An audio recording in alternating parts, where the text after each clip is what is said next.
Hi hello friends. நான் இப்போ யாரை பார்க்க போகிறேன்னா, இவங்க 2 பேரும் உங்களுக்கு யாருன்னு தெரியும். இதில் எனக்கு யார் ரொம்ப பிடிக்கும்னு கேட்டிங்கன்னா, எனக்கு டிடிஎஃப் வாசனை ரொம்ப பிடிக்கும். அவர் எனக்கு ஒரு எக்ஸ்பீரியன்ஸன் மாதிரி. அவரை உண்மையிலே நான் ரொம்ப லைக் பண்ணுறேன்.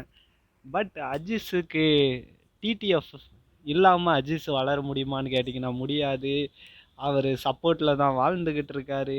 பட் எனக்கு டிடிஎஃப் வாசன் கேரக்டர் வைஸில் ரொம்ப பிடிக்கும். உங்களுக்கு யார் பிடிக்கும்னு நீங்கள் கமெண்ட் செக்ஷனில் பதிவு பண்ணுங்கள். டிடிஎஃப் வாசன்ட்ட ஒரு நல்ல குணம் இருக்குது. எதனாலும் ஓப்பனாக பேசுவார், பார்த்துருக்கீங்களா? அதனால டிடிஎஃப் வாசனுக்கு நான் என் சப்போர்ட் என்றைக்குமே இருக்கும். அவரை பற்றி நான் மேலும் மேலும் வளர்க்க தான் பார்ப்பேனே தவிர அழிக்க பார்க்க மாட்டேன். அவரை நிறையா பேர் நிறையா பிரச்சனையில் சிக்க விடுதாங்க. அப்படி இருந்தும் தலைவன் ஒரு வார்த்தை சொன்னார் பார்த்தீங்களா, வலிக்குது அப்போ எப்படி சிரிச்சுக்கிட்டு இருக்கேன் அப்படின்னாரு பார்த்தீங்களா.